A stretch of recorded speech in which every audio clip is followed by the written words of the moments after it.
எதிர்கட்சி தலைவர் நீங்க டெல்லி வந்த பயணத்தை வந்து விமர்சித்திருந்தாரு. ஆனால் அதே அதிமுகவுடைய ஒரு பிரிவினராக இருக்கிற புகழேந்தி அவர் தெரிவிக்கிறார், முதல்வர் வெளிப்படை தன்மையுடன் சென்று நிதியை கோரிக்கை வைத்திருக்கிறார், மறைமுகமாக அல்ல அப்படின்னு.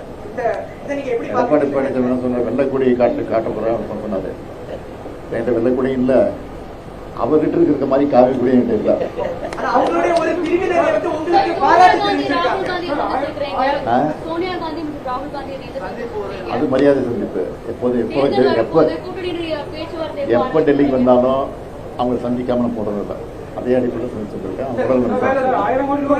அதே நேரத்தில் அரசியலும் பேசுறோம், இல்லைன்னு சொல்லல.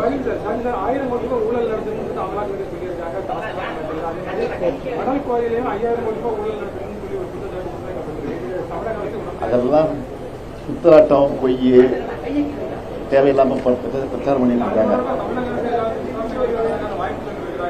மருத்துவம் அந்தந்த துறையுடைய அமைச்சர் வந்து அப்பப்போ மறுத்துட்டு தான் இருக்கிறாங்க. இருந்தாலும் திட்டமிட்டு செய்யறாங்க. தேர்தல் இறங்குறது அதிகம் செய்வாங்க. அதெல்லாம் சந்திப்பு தயாரா இருக்கும்.